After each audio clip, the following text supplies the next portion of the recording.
Hello!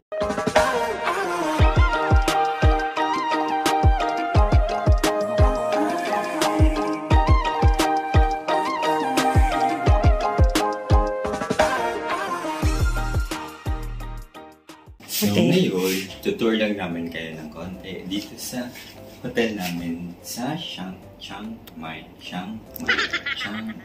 Dito, ito yung pinagstay namin sa Glory Wabi Sabi.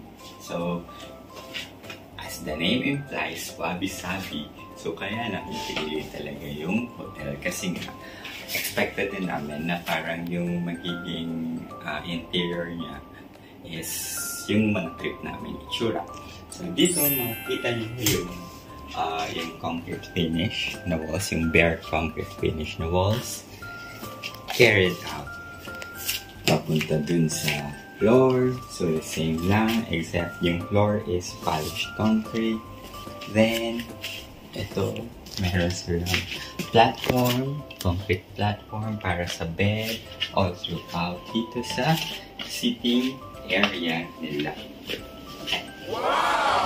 Also, makikita nyo dito, tignan nyo yung mga furniture, yung accent, yung wood, whitewash ng wood. Hindi ko alam kung anong type ng wood ito, pero yung whitewash finish.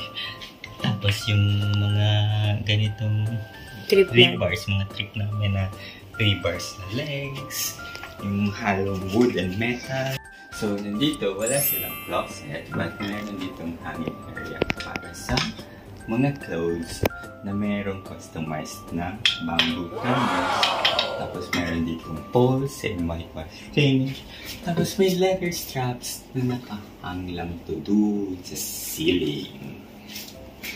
Sa baba, merong bench. Same wood, whitewash finish. Tapos, same dito sa door ng hotel. Kailan din yung sure niya. So, ito yung peephole. So, yung peephole is hindi pang height namin. Hindi pang medium size na Filipino. Paano masabi? Kasi hindi abot ang latangan. Kasi hindi yung sa hotel sa kabila, mababa siya. So, alam namin na yung height yung nagkabit nun is the same height as ours. Pero ito, matakat yung nagkabit. And itong favorite ko dito sa room na to is itong timber post na accent na wala namang structural.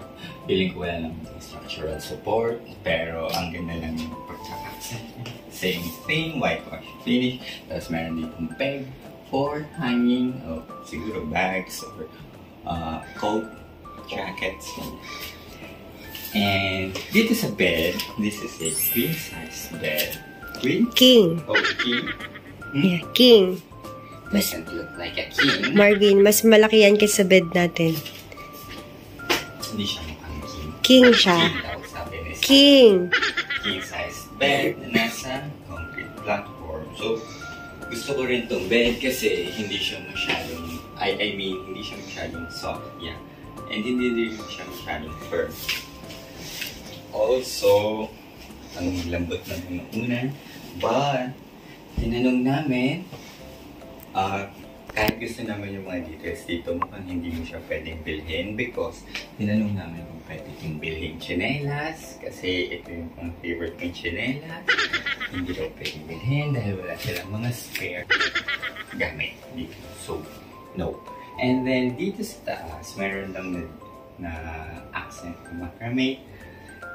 Wala lang. Yan lang. Tapos highlighted by a spotlight. Dito naman, in front of the bed, yung mga standard na layout. So, merong TV, merong console table underneath, same whitewash finish, same details ng legs, 3 bars, and ito mukhang synthetic na wicker. So, chair na.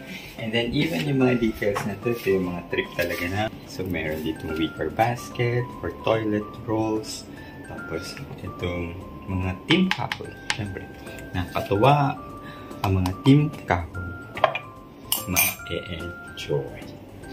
So here, even yung detail na to, nung window balance, ayan, nakakatuwa kasi pinag-isip din talaga nila. Parang minatch nila to sa buong look nito. Same whitewash finish ng wood. And here, the hotel is residential areas. So, now let's go dito sa cute pala itong sorry lighting fixture. So, dito na tayo sa toilet. So, yan. Ito lang yung sink. Over-the-counter sink. And then, same whitewash finish. Tapos, may baskets. So, basta dream come true siguro for Team Kapoy ng mga tao. Basically, very simple lang naman. So, concrete yung walls, even the floors. Very concrete finish. Meron lang glass partition. And rain shower. So yun, ang ganda lang ng combination kasi of metals, wood, concrete. Di ba parang ang pleasing sa mata, hindi ko alam. And one thing para sa mga hapos lupa. Ignorante kami dito. Ang lights sa banyo are motion sensor.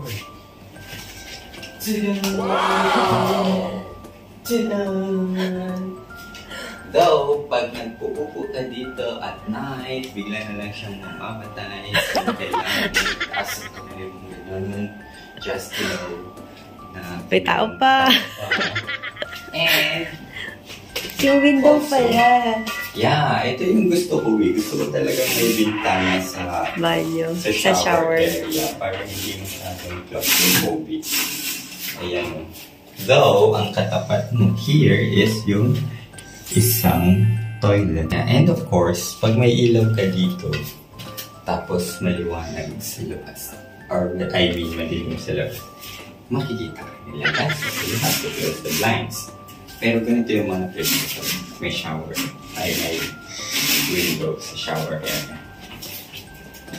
So, there we go. That's the end of our tour, room tour, dito sa hotel.